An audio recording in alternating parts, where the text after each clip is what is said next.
Hi friends, welcome back to Shivani crazy talks. Hi friends, మీ యొక్క like, share, subscribe అనేది మాకు చాలా ప్రోత్సాహాన్ని ఇస్తుంది. కాబట్టి ఇలాంటి మరెన్నో వీడియోస్ కొరకు ప్లీజ్ మా ఛానల్ని సబ్స్క్రైబ్ చేసుకోండి. బాగా ఆకలిగా ఉన్న మరిది. హాయ్ ఫ్రెండ్స్, నా పేరు స్వప్న. నాకు పెళ్ళై 6 నెలలు అవుతుంది. మా హస్బెండ్ పేరు శ్రవణ్. నన్ను చాలా బాగా చూసుకుంటారు. నేను కూడా చాలా అందంగా ఉంటాను. నన్ను ఏరికోరి చేసుకున్నారు. మా ఇంట్లో అత్తయ్య, మావయ్య, ఇంకా మా మరిది కూడా ఉంటాడు. మాకు ట్రాన్స్పోర్ట్ బిజినెస్ ఉంది. చాలా వరకు మా వారి దగ్గరుండి చూసుకుంటారు. ఇంతకుముందు మా మావయ్య బిజినెస్ చూసుకునేవారు, కానీ ఈ మధ్య మావయ్య గారికి హెల్త్ ప్రాబ్లం వల్ల డాక్టరు రెస్ట్ తీసుకోమని చెప్పారు. అప్పటి నుండి శ్రవణ్ అంతా చూసుకుంటున్నారు. తరచూ ట్రాన్స్పోర్ట్ పని మీద ఎక్కువగా బయటే ఉంటారు. మా అత్తయ్య కాళ్ళ నొప్పుల వల్ల ఎక్కువగా రూమ్ బయటికి రారు. మా వారు వేరే సిటీకి వెళ్ళినప్పుడల్లా మావయ్య గారు ఆఫీసులో వెళ్ళి కూర్చుంటారు. అన్నట్టు మా మరిది గురించి మీకు చెప్పలేదు కదా. అతను మా వారి కంటే 2 ఏళ్ళు చిన్న. పెళ్లి సంబంధాలు చూస్తున్నారు, కానీ ఏమీ పని చేయకుండా ఖాళీగా ఉంటాడని ఎవరూ పిల్లని ఇవ్వడానికి ముందుకు రావట్లేదు. దినమంతా సినిమాలు, షికార్లు అంటూ ఫ్రెండ్స్ వెంబడి బలాదురుగా తిరుగుతూ ఉంటాడు.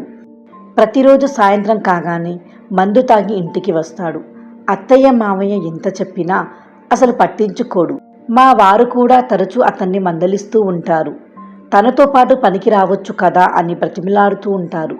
కానీ అతను ఇవన్నీ పట్టించుకోడు. మా పెళ్ళైనప్పటి నుండి నన్ను అదోలా చూస్తూ ఉంటాడు. కనీసం అన్న భార్య అని కూడా ఆలోచించడు. ఇంట్లో పని చేసుకుంటూ ఉన్నప్పుడు నన్ను ఏదో ఆకలిగా చూస్తూ ఉంటాడు. తరచూ నా చుట్టుపక్కలే తిరుగుతూ అస్తమానం కాదల్చుకునే నన్ను ముట్టుకునేందుకు ప్రయత్నిస్తూ ఉంటాడు. ఈ విషయం మా వారికి చెబుదామనుకుంటే తను ఏమనుకుంటారో అని సర్దుకుపోతున్నాను. అలా ఒకరోజు మా వారు టూర్కి వెళ్ళినప్పుడు మా పక్క ఊర్లో బంధువుల ఇంట్లో ఫంక్షన్ ఉందని మా అత్తయ్య, మావయ్య ఇద్దరు వెళ్ళారు. ఇంట్లో నేనొక్కదాన్నే ఉన్నాను. వాళ్ళకి రావడానికి 2 రోజులు పడుతుందని చెప్పారు. నేను ఒక్కదాన్నే ఒంటరిగా ఎలా ఉండాలి అని చెప్పాను. అప్పుడు మా అత్తయ్య ఉండి, కిరణ్ కూడా ఉన్నాడు కదా, దేనికి భయం అని చెప్పింది. కిరణ్ అంటే నా మరిది. అత్తయ్యకి తెలియదు కదా నాకు కిరణ్ అంటేనే భయం అని. ఆ రోజు అత్తయ్య, మావయ్య ఫంక్షన్కి బయలుదేరిపోయారు.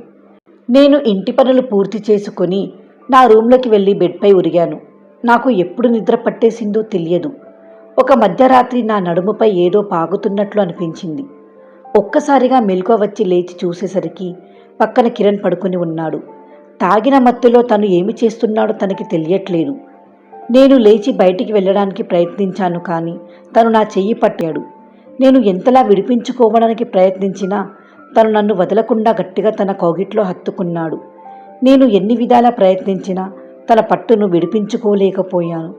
నిస్సహాయ పరిస్థితిలో నేను తనకి లొంగిపోయాను. మా వారు టూర్ నుంచి వచ్చాక ఈ విషయం చెబుదామని అనుకున్నాను, కానీ కిరణ్ ఇలాంటి పని చేశాడు అంటే తను నమ్మరు. కాబట్టి నా బాధను నా మనసులోనే దాచుకున్నాను. దీన్నే అలుసుగా తీసుకున్న నా మరిది తరచూ ఇంట్లో ఎవ్వరు లేని సమయాన్ని తీర్చుకుంటూ ఉండేవాడు. మా వీడియోస్ కనుక మీకు నచ్చినట్లయితే లైక్ చేయండి, షేర్ చేయండి. మరిన్ని వీడియోస్ కొరకు మా ఛానల్ని సబ్స్క్రైబ్ చేసుకోండి.